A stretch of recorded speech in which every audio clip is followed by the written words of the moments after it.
జై గురుదేవ.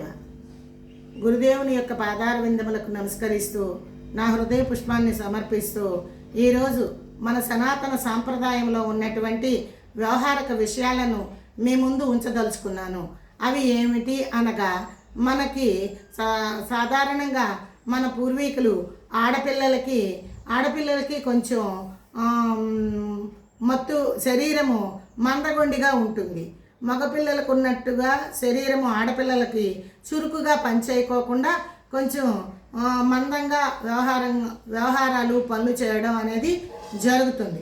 అందువల్ల ఎక్కువగా సాధారణ సాంప్రదాయాల్లో మన పూర్వీకులు ఆడపిల్లలకి అలంకరణ యందు ఎక్కువ మక్కు చూపేవారు. ఆ అలంకరణలో ఉన్న రహస్యాలని మీ ముందు ఉంచాలని, ఆత్మబంధువులందరూ దీన్ని ఆదరించి చూస్తారని నమస్కరిస్తూ చెప్తున్నాను. ఈరోజు ఒక ఆడపిల్లని సగటు ఆడపిల్లలుగా ఇప్పుడు ఉన్న వాళ్ళకి అప్పుడు ఉన్న వాళ్ళకి తేడాను కూడా మీరు గమనించగలుగుతారు. పూర్వం ఆడపిల్లలకి బారు జడ వేసి కుప్పులు వేసేవాళ్ళు.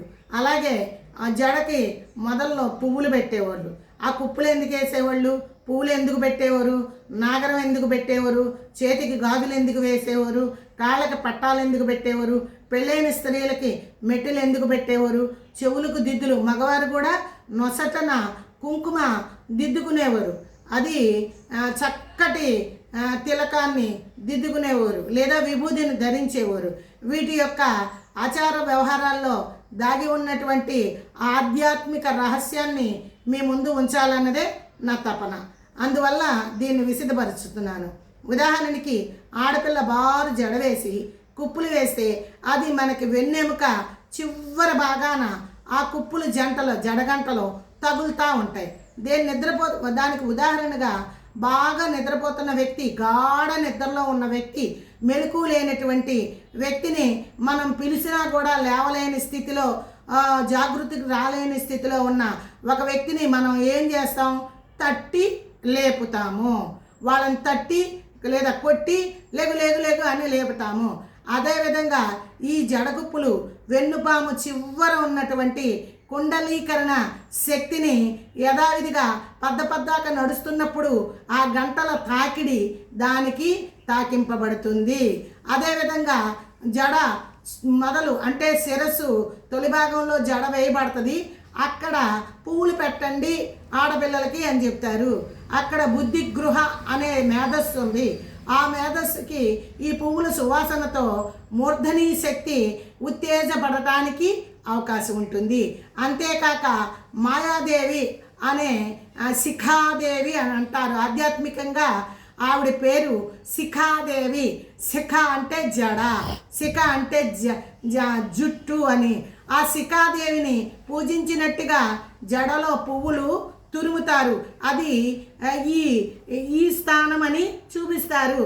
ఇక్కడ చిన్న మెదడు అని కూడా అంటారు. దాన్నే మూర్ధనీ శక్తి అనే శక్తి దాగిబడి ఉంటుంది.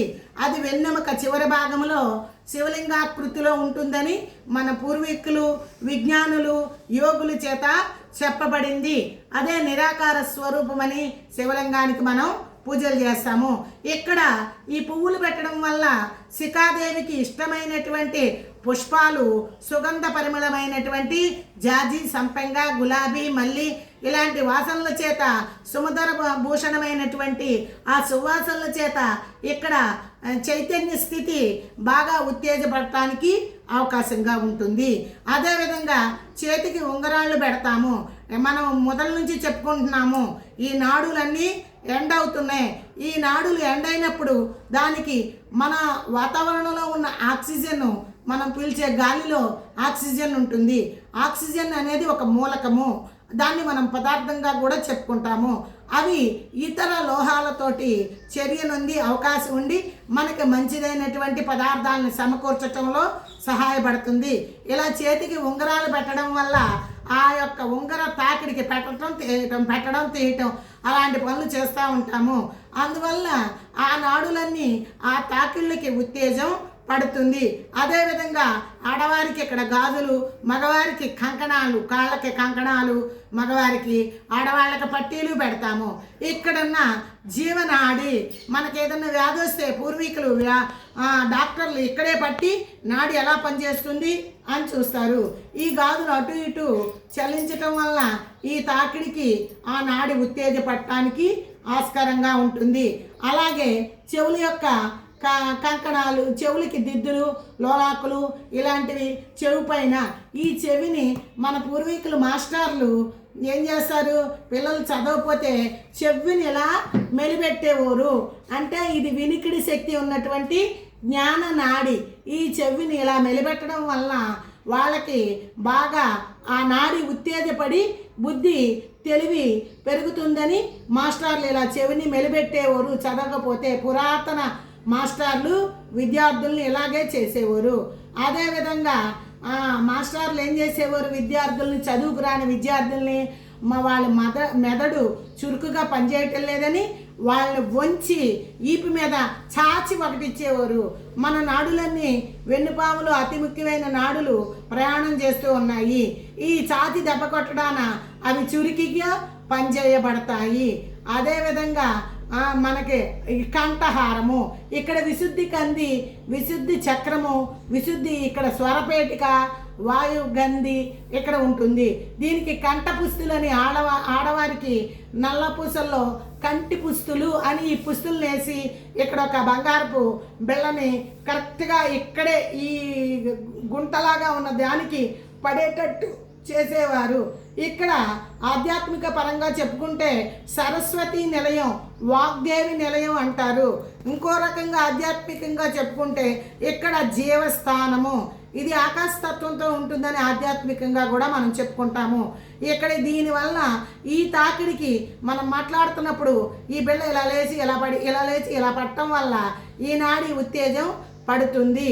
ఈ చంద్రహారం అని తర్వాత చంద్రవంకలు పెట్టడం, ఇలా రకరకాల ఆభరణాలని ఆడపిల్లలకు అలంకరించి ముస్తాబు చేయడానికి గల కారణము ఇదే.